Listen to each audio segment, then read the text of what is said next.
अस्सलाम क्लास।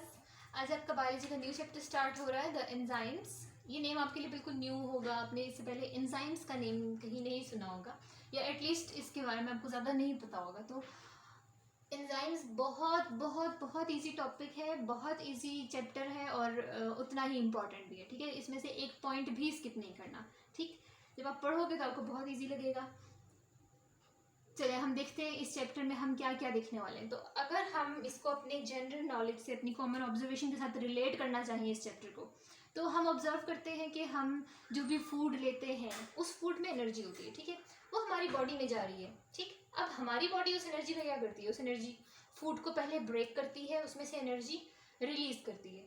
ठीक है, फिर उस एनर्जी को अपने अंदर स्टोर कर लेती है। ठीक है, तो किसी मॉलिक्यूल, हमारा फूड भी तो असल में केमिकल मॉलिक्यूल्स है ना, proteins chemical molecules, carbohydrates, sugars, starch, ये सब क्या है? ये सब केमिकल्स ही है ना, इनकी भी कुछ केमिस्ट्री है, कुछ कॉम्पोजिशन है। ठीक, तो जनरली हमारे फूड के अंदर कार्बन, हाइड्रोजन, कार्बन, ऑक्सीजन, इस तरह के बॉन्ड्स होते हैं। कार्बन, नाइट्रोजन, नाइट्रोजन, हाइड्रोजन, इस टाइप के बॉन्ड्स होते हैं हमारे फूड के अंदर। ठीक है, तो जो भी हमारी बॉडी का काम है, हमने फूड इनटेक किया, ठीक, वो इन बॉन्ड्स को ब्रेक करेगी ताकि फूड कंप्लीटली डाइजेस्ट हो। ठीक है, हमारी बॉडी ने क्या किया? किसी मॉलिक्यूल को, किसी लार्जर मॉलिक्यूल को ब्रेक किया। ठीक है, ये क्या है? केमिकल रिएक्शन है। बिल्कुल ये केमिकल रिएक्शन है, क्योंकि केमिकल रिएक्शन में या तो बॉन्ड्स ब्रेक होते हैं या तो न्यू बॉन्ड्स बनते हैं। ठीक है, केमिकल रिएक्शन ऐसा ही होता है। जब भी कोई केमिकल रिएक्ट करता है तो हम क्या कहते हैं? उसका बॉन्ड ब्रेक होगा, फिर न्यू बॉन्ड्स बनेंगे। ठीक है, तो हमारी बॉडी में भी बिल्कुल फूड के साथ ऐसा ही होता है। तो हमारी बॉडी में हर सेल ये काम करता है। ठीक है, उसके पास जो भी मॉलिक्यूल्स आते हैं स्टोर्ड एनर्जी वाले, वो उन मॉलिक्यूल्स को ब्रेक करता है, उनमें से एनर्जी रिलीज करता है। उस एनर्जी को फिर जहाँ पे भी वो एनर्जी चाहिए वो एनर्जी एक्सपेंस कर दी, लेकिन जो एनर्जी एक्स्ट्रा है उस एनर्जी को स्टोर भी करना है। अब स्टोर कैसे करना है? एनर्जी ऐसे फ्री स्टेट में तो स्टोर नहीं होती, उसको फिर से किसी बॉन्ड के अंदर बाउंड करके रखना है। ठीक है, वो ताकि खर्च ना हो जाए। ठीक, उसको फिर कोई नए बॉन्ड बना के उनके अंदर स्टोर करके सेल के अंदर महफूज कर दिया। जब सेल को ज़रूरत पड़ी तो उसने वो वाले मॉलिक्यूल्स फिर ब्रेक किए, उनसे एनर्जी रिलीज की और यूज़ कर ली। ठीक है, तो ये प्रोसेस हमारी बॉडी का हर सेल कर रहा होता है। ठीक है, तो एक लिविंग बॉडी के अंदर जितने भी केमिकल रिएक्शंस हो रहे होते हैं, चाहे कोई मॉलिक्यूल ब्रेक हो रहा है और एनर्जी रिलीज हो रही है, चाहे कोई मॉलिक्यूल कंपोज हो रहा है, बन रहा है और उसमें एनर्जी स्टोर हो रही है, जितने भी रिएक्शंस हैं, all the sets of chemical reactions occurring in a living body, उन सबको they are collectively called metabolism. ठीक है, या मेटाबॉलिक रिएक्शन। ठीक है, the metabolism is the whole set of reactions of a living body। No matter उसमें कौन सा प्रोसेस हो रहा है, कार्बन हाइड्रोजन बॉन्ड ब्रेक हो रहा है या कार्बन नाइट्रोजन बॉन्ड ब्रेक हो रहा है या कार्बन हाइड्रोजन बॉन्ड बन रहा है। ठीक है, metabolism is the collection of all type of chemical reactions that are occurring in a living body, चाहे वो प्लांट है, चाहे वो एनिमल है, चाहे वो बैक्टीरिया है। ठीक है, सही। अब मेटाबॉलिज्म में भी 2 कैटेगरीज आ सकती हैं। कुछ रिएक्शंस ऐसे होते हैं जिनके रन होने से एनर्जी रिलीज होती है, सेल को एनर्जी मिलती है। ठीक है, और कुछ रिएक्शंस होते हैं जिनमें सेल एनर्जी स्टोर कर देता है। ठीक है, जिनको एनर्जी प्रोवाइड करके स्टोर कर लेता है एनर्जी। ठीक, तो metabolism is actually the collection of 2 type of processes, 2 type of chemical reactions. यानी कि एक तो है सिंथेसिस ऑफ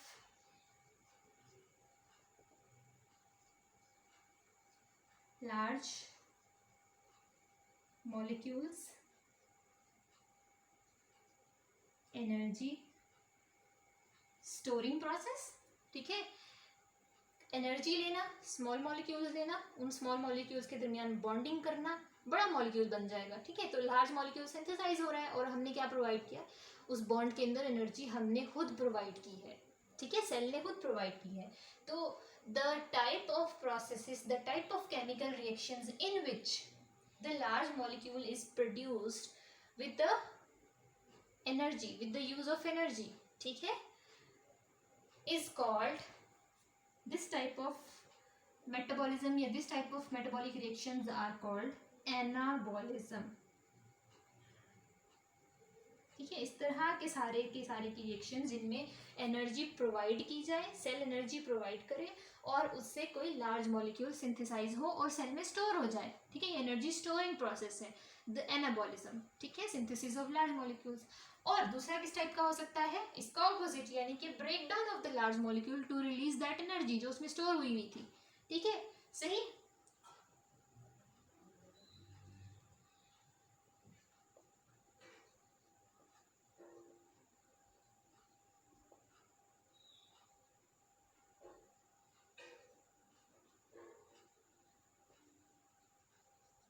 ठीक, जो किसी लार्ज मॉलिक्यूल जो अभी सिंथेसाइज हुआ है, ठीक है, उसमें एनर्जी स्टोर हुई है, उसका बॉन्ड ब्रेक करना, उसमें से वो एनर्जी वापस रिलीज करना, ठीक है, इस तरह के प्रोसेस को हम क्या कहते हैं, कैटाबॉलिज्म.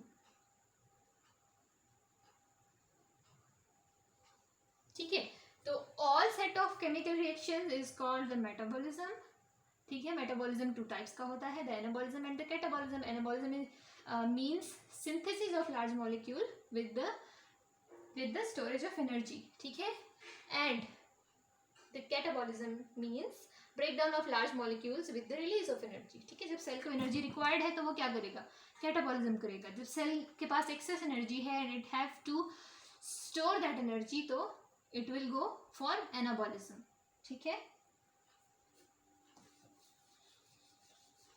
अब इस सारे में एंजाइम तो आया नहीं. एंजाइम क्या चीज है, कैटाबॉलिक रिएक्शंस भी फास्टर रेट पे हों और एनाबॉलिक रिएक्शंस भी फास्टर रेट पे, यानी कि एक एनिमल का, एक प्लांट का, एक लिविंग ऑर्गेनिज्म का जो मेटाबॉलिज्म है वो एक फास्ट रेट पे चलता रहे, वो स्लो ना हो. ठीक है, फास्ट रिएक्शंस हो, इस चीज़ के लिए उसे कुछ हेल्पर्स की ज़रूरत होती है and those helpers are the enzymes.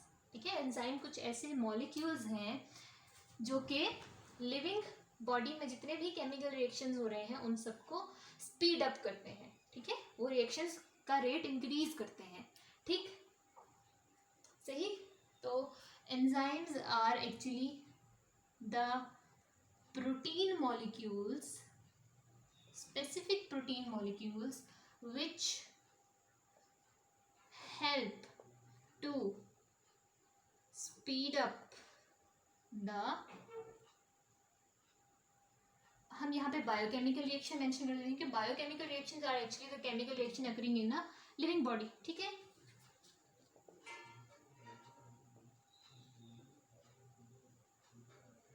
सही. Enzymes are the protein molecules which help to speed up the biochemical reactions, which help to speed up the metabolic reactions. ठीक है, सही. metabolic reaction या biochemical reactions एक ही चीज़ होगी. ठीक है, ठीक है. अब एंजाइम की क्या ज़रूरत है, दो केमिकल. हाँ, एक चीज़ और यहाँ पे है कि विदाउट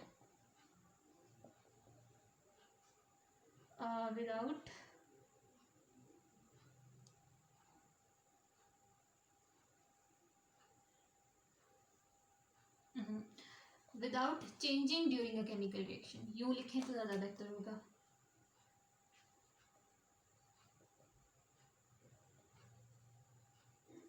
ठीक है, एंजाइम्स ऐसे प्रोटीन पार्टिकल्स हैं, ऐसे प्रोटीन मॉलिक्यूल्स हैं जो कि किसी केमिकल रिएक्शन को कैरी तो कराएंगे, यानी कि अगर ए एंड बी रिएक्टेंट्स हैं, इन्होंने रिएक्ट करना है, नॉर्मली ये खुद रिएक्ट नहीं कर रहे, लेकिन कोई एंजाइम इनको हेल्प करे आपस में रिएक्ट करने के लिए और ये रिएक्ट कर जाए और हमारे पास प्रोडक्ट आ जाए, द प्रोडक्ट पी, तो हम ये कहेंगे. और लेकिन एट द एंड ये एंजाइम भी एज इट इज़ रीजनरेट हो जाए. ठीक है, ए और बी रिएक्टेंट्स रिएक्ट कर गए with the help of an enzyme, लेकिन एट द एंड चेंज क्या हुआ है, सिर्फ ये रिएक्टेंट्स ही चेंज हुए हैं, ये enzyme as it is end तक रहा. ठीक है, ये एंजाइम यूज़ नहीं हुआ, इस एंजाइम में खुद कोई चेंज नहीं आया. ठीक है। तो enzyme is actually a catalyst, ठीक है, it is a bio catalyst. Bio catalyst means catalyst for the biochemical reactions, ठीक है। अब कैटलिस्ट क्या चीज है? कैटलिस्ट यूजुअली बस catalyst is any chemical which help to speed up a reaction without changing, ठीक है, इटसेल्फ, ठीक। जो कि ऐसा केमिकल जो कि हम किसी रिएक्शन में प्रोवाइड करें तो वो दो रिएक्टेंट्स को रिएक्ट करवा दे, लेकिन खुद चेंज ना हो, बिल्कुल भी खुद एज इट इज प्रोड्यूस हो वापस, ठीक है, सही। उसको जनरली हम कैटलिस्ट कहते हैं, लेकिन जब लिविंग बॉडी के अंदर कोई कैटलिस्ट है तो उसको हम एंजाइम कहेंगे, ठीक है। Catalyst of a living body is the enzyme, ठीक, सही। तो यहाँ पर 2 टर्म्स और हैं।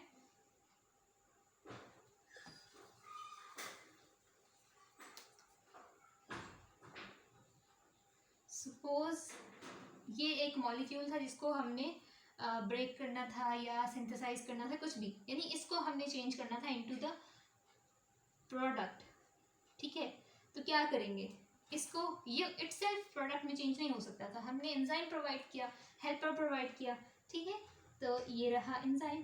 तो एंजाइम जब एक किसी भी मॉलिक्यूल पे, किसी भी सब्सटेंस पे एक्शन करेगा और उस सब्सटेंस को प्रोडक्ट में कन्वर्ट करेगा, हमारे डिज़ायरेबल प्रोडक्ट में कन्वर्ट करेगा, तो उस सब्सटेंस, उस पार्टिकल, उस रिएक्टेंट को हम कहेंगे the substrate for that enzyme, ठीक है। एंजाइम ने जिस भी पार्टिकल, जिस भी मॉलिक्यूल, जिस भी सब्सटेंस को कन्वर्ट किया है इनटू आवर डिज़ायरेबल प्रोडक्ट, उस सब्सटेंस को हम सबस्ट्रेट कहते हैं। या before reaction, before changing into product the reactant is called a substrate, ठीक है। जब कैटलिस्ट को हम एंजाइम कह रहे हैं तो रिएक्टेंट को हम सबस्ट्रेट कहेंगे, ठीक है। और the product obtained when an enzyme acts on a substrate, तो उस प्रोडक्ट को हम प्रोडक्ट ही मेंशन करते हैं, ठीक है, सही। Product is the molecule which is obtained by the action of an enzyme on substrate. जब ये एंजाइम इस सबस्ट्रेट पे एक्ट करेगा तो जो भी चीज़ प्रोड्यूस होगी दैट इज द प्रोडक्ट, ठीक है। ये डिफिनीशंस भी आती है पेपर में बहुत ज़्यादा, what is substrate, what is product, ठीक है। अब सिंपल सी तो चीज़ है, सबस्ट्रेट खुद ही प्रोडक्ट में चेंज हो जाए, खुद क्यों नहीं हो जाता? एंजाइम की ज़रूरत क्या पड़ती है? एंजाइम खुद तो बीच में चेंज नहीं हो रहा, खुद तो कोई अपना पार्ट नहीं कर रहा, तो एंजाइम ऐसा क्या कर रहा है? Why enzyme is necessary for these reactions? Enzyme की ज़रूरत ही क्या है फिर? Actually enzymes work by reducing the activation energy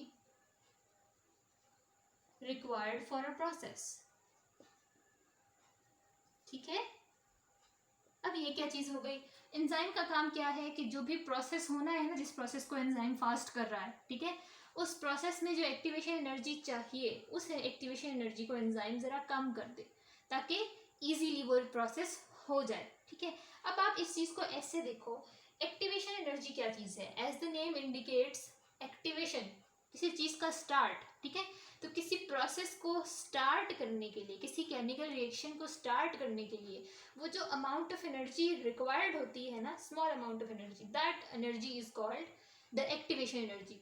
पूरे प्रोसेस में जितनी एनर्जी चाहिए वो नहीं, just the amount of energy required to start a reaction, ठीक है, जस्ट उसको स्टार्ट करने के लिए, ठीक है, वो है एक्टिवेशन एनर्जी, ठीक है। एक्टिवेशन एनर्जी की भी डिफिनीशन बहुत ज़्यादा आती है।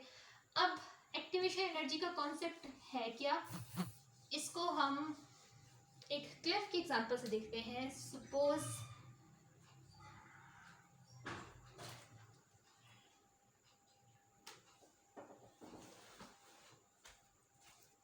ठीक है, suppose this is a rock, the rock A, ठीक है, और इसे हमने इस तरह एक क्लिफ से यहाँ पहुँचाना है, ठीक है, ये इस हाइट पे है, हमें इसे यहाँ गिराना है, लेकिन हम इसे डायरेक्टली ऐसे नहीं गिरा सकते, ऐसे स्लाइड नहीं कर सकते, क्यों?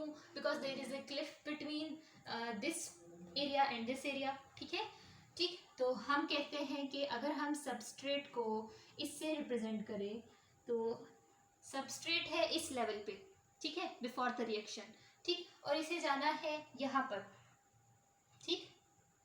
बी, मैं इसको सबस्ट्रेट और प्रोडक्ट ही मेंशन करती हूँ, ठीक है। सपोज हमारे पास एक रॉक है और हमने इसे इस पोजीशन से इस पोजीशन तक लेकर जाना है, ठीक है, लेकिन यहाँ दरम्यान में आ गया एक क्लिप, एक रॉक आ गया, ठीक है, विच इज़ वेरी हाई, और हमने उसको, पहले हमें क्या करना पड़ेगा, अब हमें एनर्जी लगा के ज़रा इसको इस रॉक के ऊपर पहुँचाना है, फिर वहाँ से हम इसे धक्का दे देंगे तो ये खुद ब खुद आगे चला जाएगा, ठीक है। देन तो फिर क्या है, यहाँ से यहाँ तक हमें इसे जो पुश करना पड़ेगा ना इस रॉक को, ठीक है, इस हाइट तक जो पुश करके हमें लेके जाना पड़ेगा, हमें एनर्जी लगानी पड़ेगी ना, तो this energy is called the activation energy.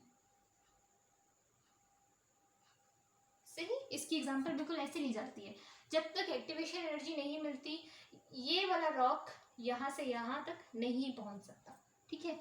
तो इटसेल्फ ये रॉक यहाँ से यहाँ पहुंच ही नहीं सकता because there is a energy gap, ठीक है, एनर्जी डिफरेंस है, इसको एक्टिवेशन एनर्जी चाहिए, अपने आप तो ये स्लाइड कर नहीं पाएगा, ठीक है। बिल्कुल ऐसा ही काम, रॉक को हम सबस्ट्रेट कह रहे हैं, ठीक है, और ये जो क्लिप है इसे हम कह दें द एक्टिवेशन एनर्जी, ठीक है। अब सबस्ट्रेट हमारा एक मॉलिक्यूल है, इसने होना है चेंज इनटू प्रोडक्ट, ठीक है, इसने प्रोडक्ट बनाना है। अब इटसेल्फ हमने रख दिया, हमने सबस्ट्रेट प्रोवाइड कर दिया, अब हम वेट कर रहे हैं कि सबस्ट्रेट प्रोडक्ट में कन्वर्ट हो, नहीं हो रहा, 2 घंटे हो गए, 4 घंटे हो गए, नहीं हो रहा सबस्ट्रेट प्रोडक्ट में कन्वर्ट, क्यों?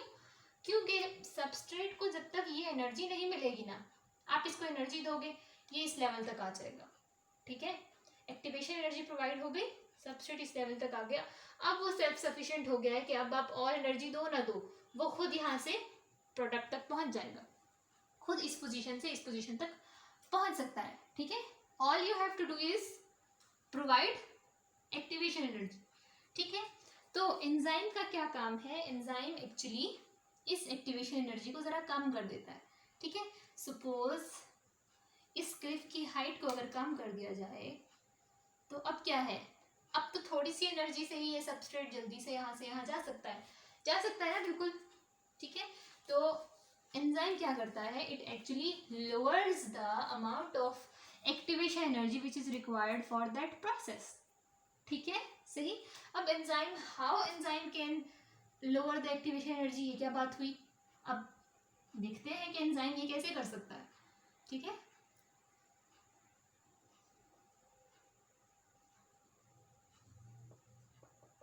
एक्टिवेशन एनर्जी मेरे पास जगह कम है तो मैं इसको ऐसे लिख रही हूँ। 3 तरह से एंजाइम्स एक्टिवेशन एनर्जी को कम कर सकते हैं। एक तो ये हो सकता है कि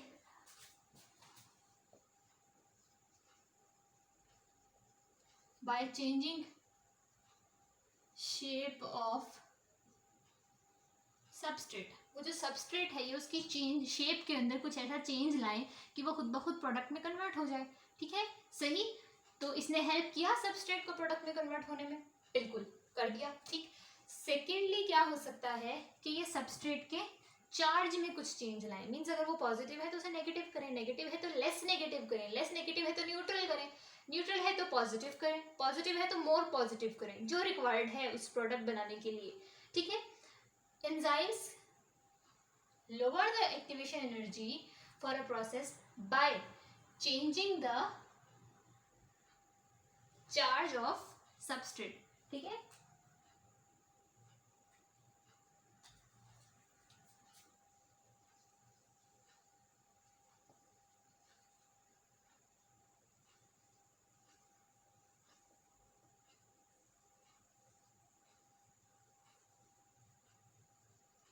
ठीक है, जब उसका चार्ज चेंज हो गया तो सबस्ट्रेट क्या हुआ, हाई एनर्जी आ गई उसके पास और फिर वो प्रोडक्ट में इजीली चेंज हो सकता है, वो रिएक्ट कर सकता है इजीली, ठीक है। थर्ड वे क्या है कि जो सबस्ट्रेट है may be substrate correct position में ना हो, ठीक है। तो थर्ड वे ये है कि enzyme will change the orientation of the substrate, ठीक है, वो सबस्ट्रेट को करेक्ट पोजीशन में, करेक्ट ओरिएंटेशन में, करेक्ट डायरेक्शन में ले आए, ठीक है।